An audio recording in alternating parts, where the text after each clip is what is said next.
प्रदेश राज्य ग्रामीण आजीविका मिशन के मिशन कर्मियों की एचआर पॉलिसी अब तक लागू नहीं हो सकी है।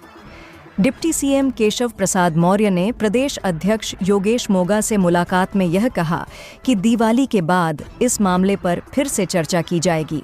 इस दौरान मिशन की एमडी दीपा रंजन कोई ठोस जवाब नहीं दे पाईं, जिससे कर्मियों में निराशा है।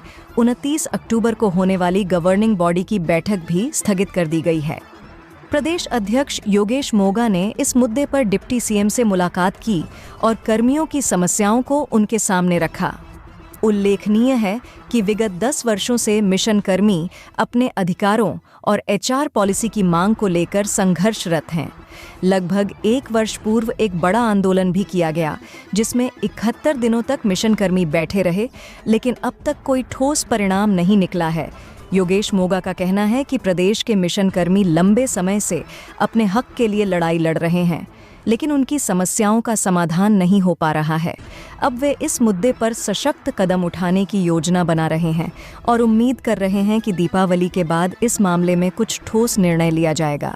स्वागत है। इस वक्त जो है दीपावली की खुशियां जो है लोग मना रहे हैं।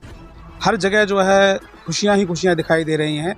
सब विभागों को जो है रेवड़ी की तरह बोनस बांटा जा रहा है। इसी कड़ी में देखा जाए तो एक महत्वपूर्ण विभाग ग्राम विकास विभाग का उत्तर प्रदेश राज्य ग्रामीण आजीविका मिशन, इस वक्त हम लोग जो है खड़े हुए हैं प्रदेश अध्यक्ष योगेश मोगा जी के साथ। और आज मुख्यालय पर ये आए, आखिर क्या हुआ इनके साथ, क्या इनको आश्वासन दिया गया है, क्या आगे की रणनीति है, सीधे तौर पर इनसे बात करते हैं।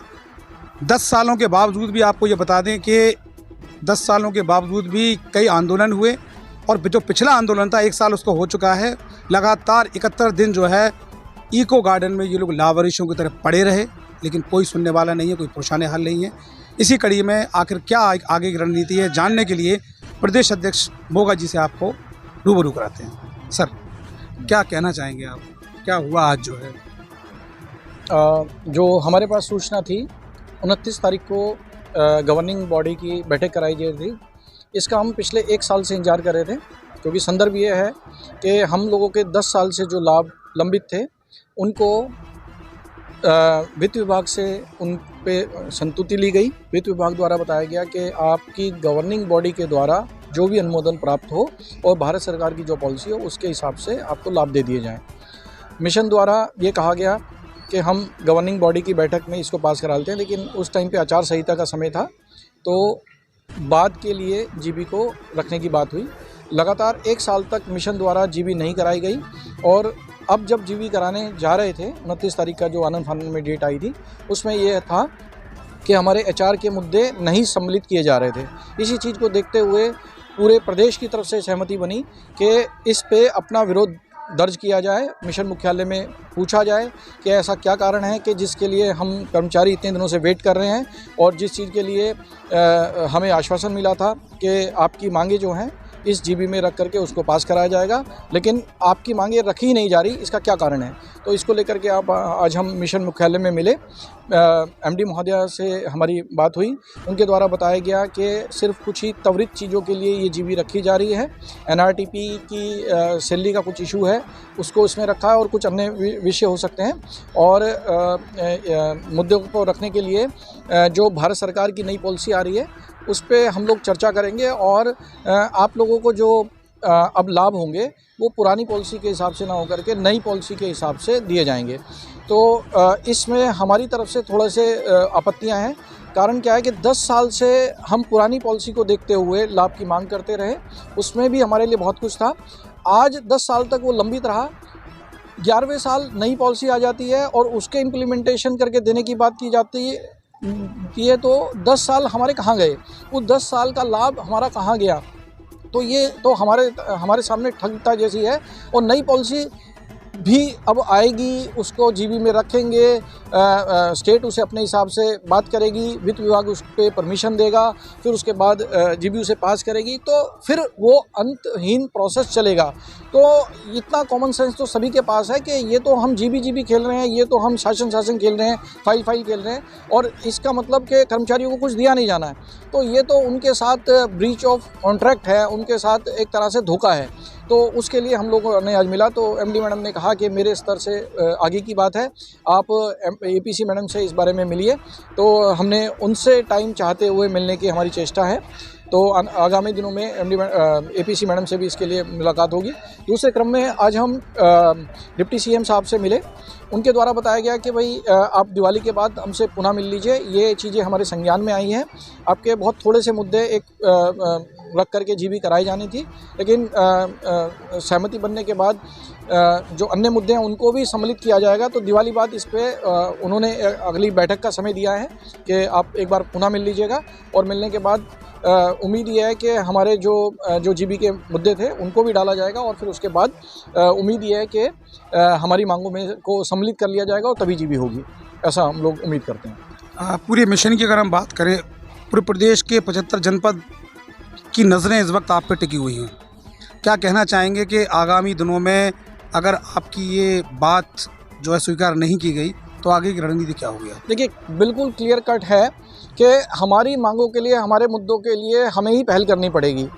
सरकार का काम, शासन का काम, प्रशासन का काम चल रहा है, उनकी जो योजनाएं हैं वो चल रही हैं। हमारा कोई आदमी फील्ड में एक्सपायर हो जाता है तो उसके लिए कोई पॉलिसी नहीं है, लेकिन फील्ड में जा कर के काम करना, सुनिश्चित करवाना, ये उनका काम है। लेकिन उनको क्या देना है ये इस पे वो मौन है। तो अपने राइट्स के लिए हमें खुद खड़ा होना पड़ेगा। यदि हम लोग खड़े नहीं होते हैं तो फिर हमारी चीज़ें और लंबित रहेंगी। तो हमने पूरे प्रदेश से आह्वान किया था, उसी के क्रम में सभी लोग आज अपने सीडीओ साहिबान को ज्ञापन दे करके अपनी परेशानी बता रहे हैं कि आपके आश्वासन के बाद हम पुरानी कार्य बहिष्कार से वापस आए थे, क्योंकि पिछले दिनों ये बताया गया था कि आप लोग वापस आ जाइए, आपकी चीज़ें प्रोसेस में आ गई हैं और जल्द आपको चीज़ें मिलेंगी। लेकिन आप देख रहे हैं जैसे 10 साल बीते, ऐसे 1 साल और बीत गया।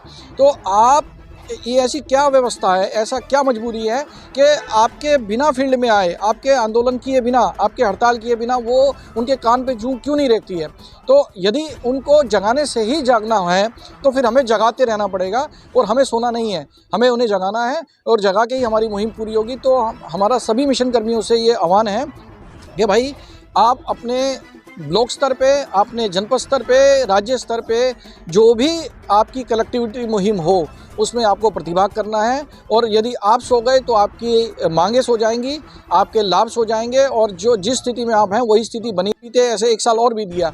तो आप ये ऐसी क्या व्यवस्था है, ऐसा क्या मजबूरी है कि आपके बिना फील्ड में आए, आपके आंदोलन किए बिना, आपके हड़ताल किए बिना वो उनके कान पे जूं क्यों नहीं रेखती है? तो यदि उनको जगाने से ही जागना है तो फिर हमें जगाते रहना पड़ेगा और हमें सोना नहीं है, हमें उन्हें जगाना है और जगा के ही हमारी मुहिम पूरी होगी। तो हमारा सभी मिशन कर्मियों से ये आह्वान है कि भाई आप अपने ब्लॉक स्तर पे, अपने जनपद स्तर पे, राज्य स्तर पे जो भी आपकी कलेक्टिविटी मुहिम हो उसमें आपको प्रतिभाग करना है। और यदि आप सो गए तो आपकी मांगें सो जाएंगी, आपके लाभ सो जाएंगे, और जो जिस स्थिति में आप हैं वही स्थिति बनी रहेगी और ये मिशन पूरा हो जाएगा, लेकिन आपकी चीज़ें पूरी नहीं होंगी। अध्यक्ष जी, ये बताइए कि अगर जो है, मेरा जो सवाल था आपसे, वो मेरा सवाल ये था कि लगातार आप आह्वान कर रहे हैं, पूरी जितनी भी 75 जनपदों के मिशन कर्मी हैं उनसे आह्वान कर रहे हैं, अगर जो है आह्वान करने के बाद आपकी जो जीवी है उस जीवी में अगर आपकी बात स्वीकार नहीं की गई तब आपका अगला कदम क्या होगा? देखिए, वो मनमानी कहलाएगी। अगर आपको ये कहा जाता है कि ये आपकी चीज़ 10 दिन बाद होगी, तो हो सकता है 15 दिन, 20 दिन लगे, महीना लगे, लेकिन उसको भूल ही जाएं तो ये तो वादा खिलाफी भी है। और दूसरी बात, ये तो सीधा सीधा एक एग्रीमेंट और एक ट्रस्ट का एक तरह से मतलब उसका ब्रीच है, उसका मतलब खंडन किया है, उसको सिरे से खारिज किया है।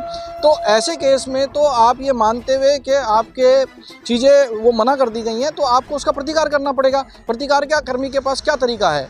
वो जो उसे शोषणकारी रीति से, कोई बदवा मजदूरी तो है नहीं, उसको ज़बरदस्ती करके तो काम नहीं कराया जा सकता। अगर किसी को 10,000 रुपये में काम कराने की बात है और उसके बाद उसे 2,000 रुपये पकड़ाएंगे तो वो बाध्यकारी नहीं है उस काम को करे नहीं करे। तो हमें भी राइट है कि हम अपनी चीज़ों को रिव्यू करेंगे, हम सोचेंगे कि हमें कार्य करना है नहीं करना, हमें क्या कहते हैं कार्य से अपने आप को अलग करना है।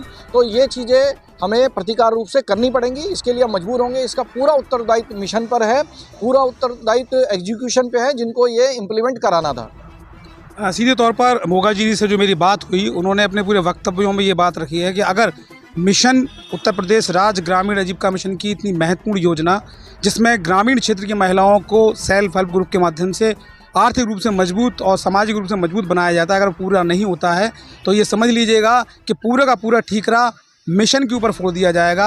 आखिर देखना यह है कि उत्तर प्रदेश राज्य ग्रामीण आजीविका मिशन में बैठे हुए जो है नुमाइंदे, एमडी और एमडी के जितने भी साथ में जो कर्मचारी हैं वो, और यहाँ के जो है डिप्टी सीएम, आखिर इनकी मांगें कब तक पूरी करते हैं। आप बने रहिएगा और देखते रहिएगा नवोदय प्लस टाइम्स। शाहिद खान के साथ, लखनऊ से।